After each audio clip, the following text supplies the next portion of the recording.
शर्म करो यार। लोग तो काफ़ी दिनों से वैसे कह रहे थे ये चोर और डाकू बैठे हुए हैं, इसराइल का भी कोई ख़तरा नहीं है, और IMF में जो यहूदी बैठे हुए हैं उन यहूदियों से भी मौलाना को अब कोई ख़तरा नहीं है।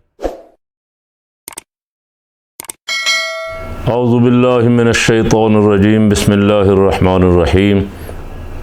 इन्नल्लाह व मलाइकतहु युसल्लूना अलन नबी या अय्युहल्लज़ीना आमनु सल्लु अलैहि व सल्लिमु तस्लीमा। अल्लाहुम्मा सल्लि अला सय्यिदिना मौलाना मुहम्मदिन व अला आलि सय्यिदिना मौलाना मुहम्मद व अस्हाबि सय्यिदिना मौलाना मुहम्मदिन व बारिक व सल्लिम व सल्लि अलैहि। ताज़ा तरीन जमहूरी वारदातें जो गुज़श्ता रोज़ से शुरू हैं और अभी तक चल रही हैं, एक तो पंजाब असम्बली और दूसरा सिंध असम्बली। पंजाब असम्बली में तो गुज़श्ता रोज़ से जब से बजट इजलास तलब किया उन्होंने, फड्डा पड़ा रहा। कुछ 6 घंटे इजलास इंतज़ार कर कर के जो शुरू हुआ ही हुआ, तो फिर अता तारड़ साहब वहाँ आ गए और स्पीकर ने उनको बाहर निकालने की रोलिंग दी। वो वहाँ अकड़ के खड़े रहे, कुछ लोग उनके गिर्द खड़े रहे। हुकूमत को तो चाहिए कि ख़ुद कोशिश करके माहौल बेहतर बनाए ताकि असम्बली का इजलास शुरू हो सके, लेकिन ये इस बेशर्म से पूछें कि ये क्या लेने आया था असम्बली में, जब ये असम्बली का मेंबर ही नहीं है। तो ये असम्बली में आके सारा माहौल ख़राब किया इसने, और असम्बली में आइन की हाथ किताब पकड़ के इतना शर्मनाक इशारा किया जिस पे मजाक बना हुआ है, तमाशा बना हुआ है, हर बंदा तनकीद कर रहा है। आज मैंने देखी ख़बर कहीं इसकी कि अगर किसी की दिल आज़ारी हुई है तो मैं माफ़ी चाहता हूँ। माफ़ी नहीं, शर्म से डूब के मर जाओ यार। अच्छा है, तुम क्या लेने आए थे असम्बली में? माहौल ख़राब करने आए थे? किसने भेजा था तुम्हें? जब तुम मेंबर नहीं हो असम्बली के, तुम्हारा क्या काम है वहाँ आके खामखा सारा माहौल को ख़राब करके, लड़ाई झगड़ा करवा के तमाशा देखते रहे कई घंटे तक। गुज़श्ता रात भी इजलास नहीं हो सका, इसलिए कि अपोजिशन के मुतालबात थे कि IG और चीफ़ सेक्रेटरी को यहाँ बुलाया जाए और जो वाक़यात गुज़श्ता दिनों असम्बली में हुए हैं उन पे वो शर्मिंदगी का इजहार करें, सारी असम्बली से माफ़ी मांगें। ख़बर यह है कि IG और चीफ़ सेक्रेटरी दोनों अकड़ गए हैं, उन्होंने माफ़ी से इनकार किया है। उन्होंने जिस तरह हमज़ा शहबाज को मुसल्लत करवाया पंजाब पे, इजलास करवा के पुलिस अंदर दाखिल की, असम्बली में मारपीट की, असम्बली का इस्तेहकाक मजरू किया, और अब वो माफ़ी मांगने के लिए भी तैयार नहीं है। ये है जमहूरियत का तमाशा। इसे कहते हैं जमहूरी तमाशा। ये यहाँ की जमहूरियत है कि कौमी असम्बली में डिप्टी स्पीकर की रोलिंग के बावजूद भी रात 12 बजे अदालतें लगीं, और एक गैर आइनी स्पीकर ने जो आर्डर किए थे उन आर्डरों पे अमल करवाने के लिए, तहरीक अदम एतमाद पे अमल दरामद करवाने के लिए। लेकिन यहाँ तो अदालत एक गैर आइनी वज़ीर आला को मुसल्लत रखने के लिए डेट पे डेट भी दे रही है, और उस वक्त जब असम्बली में स्पीकर को मारा गया, वो पर्चे करवाने गया, उनका पर्चा किसी ने दर्ज नहीं किया, और दूसरे फरीक की तरफ से 16-17 FIR उन पर दर्ज की हुई हैं। अब IG और चीफ़ सेक्रेटरी उनका सामना करने के लिए तैयार नहीं, और आज भी ये सारा दिन फड्डा, जब मैं गुफ्तगू कर रहा हूँ तो इस वक्त भी यही फड्डा चल रहा है। अभी तक मामला तय नहीं हुए।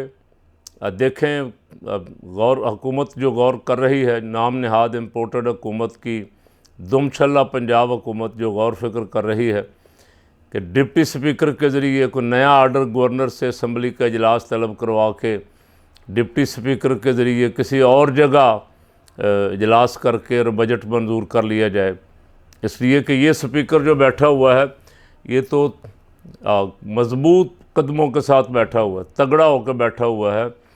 अब वो वहाँ पुलिस वगैरह और दूसरों तीसरों को भी ज़रूरत नहीं हो रही कि वो अंदर आकर को मुदाखलत करें, और ज़ाहिर करेंगे तो असम्बली जाएगी। अब असम्बली भी बिल्कुल खड़ी हुई है पुलिस रात पे। हुकूमत डर रही है कि बंदे उनके पास पूरे नहीं हैं, बजट मंजूर होना बहुत मुश्किल है, दरून खाना साजिशें, कभी ज़रदारी से मुलाकातें, कभी ज़रदारी शुजात से मुलाकातें कर रहा है, कभी कोई किसी से मिल रहा है। किसी तरह ये बजट अगर पंजाब में मंजूर नहीं होता तो असम्बली और हुकूमत बरकरार नहीं रह सकेगी। नतीजा ये होगा कि जो कुछ इम्पोर्टेड बैठे हुए वफाक में और इस्लामाबाद तक रह जाएंगे, बाकी सूबों से फ़ारग हो जाएंगे। आज ये झगड़ा तो अभी यहाँ चल रहा है, जब मैं गुफ्तगू कर रहा हूँ 8 बजे तक मीटिंगें शीटिंगें हो रही हैं, मामला तय नहीं हुए। अगर ये मामला फिर असम्बली से बाला नए नए गैर आइनी आर्डर करवा के फिर बाहर करने की कोशिश की गई तो पहले भी मजाक बना हुआ और ज़्यादा मजाक बनेगा। और मेरे जैसे दरवेश तो कहेंगे कि ये तुम्हारी जमहूरियत है, शर्म करो, इस जमहूरियत से नाक रगड़ के मर जाओ। सिंध असम्बली में आज खूब धींगा मुश्ती हुई, बजट पेश कर रहे थे वज़ीर आला साहब, कारकुनों में कसोनमुखी हो गई, ख़वातीन आपस में लड़ पड़ी। PTI की रुकन असम्बली दुआज़ भुट्टो और उधर से कलसूम चांडियो पीपल पार्टी की, दोनों आपस में गुत्थम गुत्था हुई, एक दूसरे के गिरेबान पकड़े, धक्के दिए, मुक्के चलाए और मेंबरान असम्बली उनको पकड़ के खींचते रहे, वो भी इसमें शरीक रहे बल्कि। और दुआ भुट्टो का टेलीफोन छीना उसने कलसूम चांडियो ने, और छीन के मुनव्वर तालपुर को दिया। मुनव्वर तालपुर उनका फ़ोन लेके सूबाई असम्बली, सिंध सूबाई असम्बली से सारे कैमरों की मौजूदगी में उनका फ़ोन लेके भाग गया। शर्म करो यार, लोग तो काफ़ी दिनों से वैसे कह रहे थे ये चोर और डाकू बैठे हुए हैं, लेकिन तुम अमलन, अब वैसे तो अरबों के डाके तुम डाल ही रहे हो, लेकिन अमलन तुम साबित कर रहे हो कि तुम असम्बली के मेंबर बनने के अहल नहीं थे, यहाँ बैठने के लायक नहीं थे। इन इदारों का तकद्दुस तुमने पामाल कर दिया है और बात यहाँ तक पहुँच गई है कि तुम किसी खातून का फ़ोन लेकर वहाँ से भाग गए। और इससे भी ज़्यादा अफसोसनाक खबर यह है कि वो फ़ोन वज़ीर आला मुराद अली शाह के आर्डर पे फ़ोन लेके भागा वहाँ से शख्स। अब वो अभी तक, जब मैं बात कर रहा हूँ, रात के 8 बज गए हैं, तो अभी तक वो FIR दर्ज करवाने गए हुए हैं थाने, फ़ोन लेके भागने वालों के ख़िलाफ़। पता नहीं उनकी FIR भी थानों वाले दर्ज करते हैं कि नहीं। तो ये सब कानून है पाकिस्तान में, और ये असम्बलियाँ हैं और ये मेंबरान असम्बली हैं, और ये इनका मजाक उड़ाया जा रहा है। कोई है इनको पूछने वाला कि खुले आम पूरी असम्बली के कैमरों के सामने एक बंदा फ़ोन लेके भाग गया और उसकी अगर FIR भी दर्ज नहीं कर रहे थानों वाले। जिस तरह सूबाई असम्बली यहाँ पंजाब के मार पिटाई की, वज़ीर आला के बाजू फ्रैक्चर होने की और सारी ख़बरें छपी, देखी सारी दुनिया ने, और यहाँ पुलिस ने FIR दर्ज करने से इनकार कर दिया। कोई ऊपर देखने वाला है, कोई अदालतें, कोई नोटिस लेने वाला, या बस इतने ही कहते रहें कि ये जमहूरियत का हुस्न है, हमें ये जमहूरियत का हुस्न ही दिखाते रहोगे, और ख़ुद कौम का पैसा तो लूट ही लिया था, पैसा तो अब कौम को घुटनों के बल करके 2 दफ़ा तेल की कीमतें बढ़ा के, तीसरी दफ़ा भी वज़ीर ख़जाना साहब ने खड़े वज़रा की मौजूदगी में या किसी जगह, मैं सही तरह नहीं देख सका, गाली बकी ज़ुबान से, गाली बकने के बाद साथ ही एहसास हो गया कि मेरी ज़ुबान से गाली निकली है। यानी कौम को मार रहे हो, महंगाई पे महंगाई कर रहे हो, ऊपर से कह रहे हो कि IMF जो है वो अभी मानेगा नहीं, अभी और पेट्रोल महंगा करना पड़ेगा। तो बगैर तो जाओ जाके IMF के सामने लेट जाओ, छोड़ो हमारी जान, पाकिस्तान के हुक्मरान किस लिए बने बैठे हो?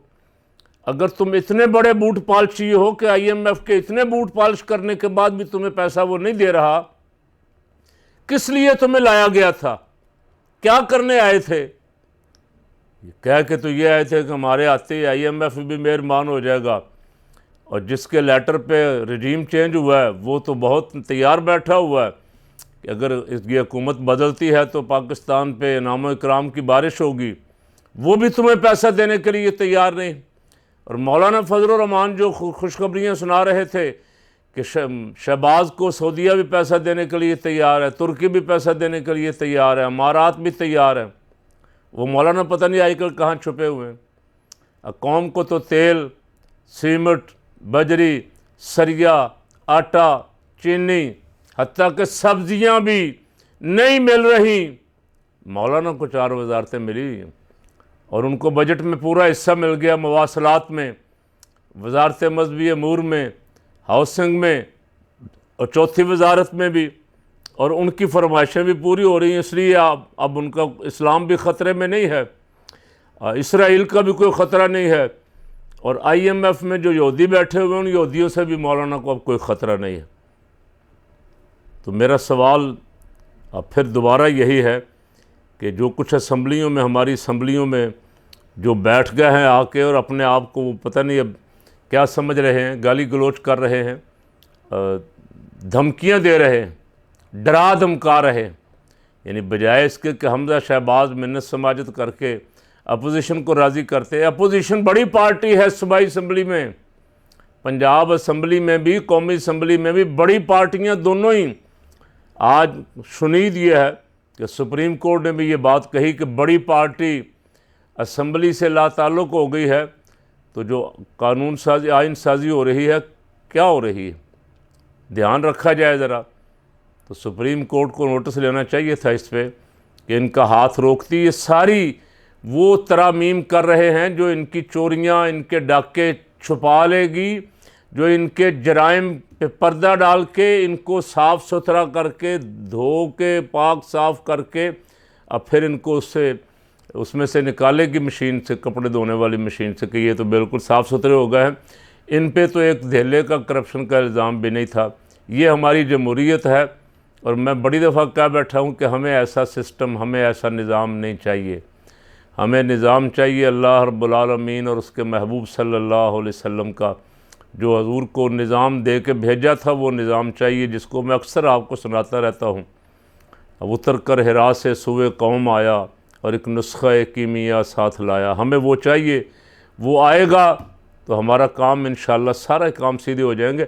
IMF आकर तुम्हारे कदम चाटेगी यहाँ, लेकिन जब तक वो निज़ाम मुबारक नहीं आता, धोखेबाज, फ्रॉडिये, चोर, लुटेरे, करप्ट बैठे हुए लोग इदारों में, जब तक यहाँ अपना खेल खेलते रहेंगे, इसी तरह जूतियाँ पड़ती रहेंगी। जो कभी IMF से, कभी सऊदीया से, कभी तुर्की से, कभी अमारात से कि जाओ भी हमारे पास ना आया करो, हमारे पास कुछ नहीं है।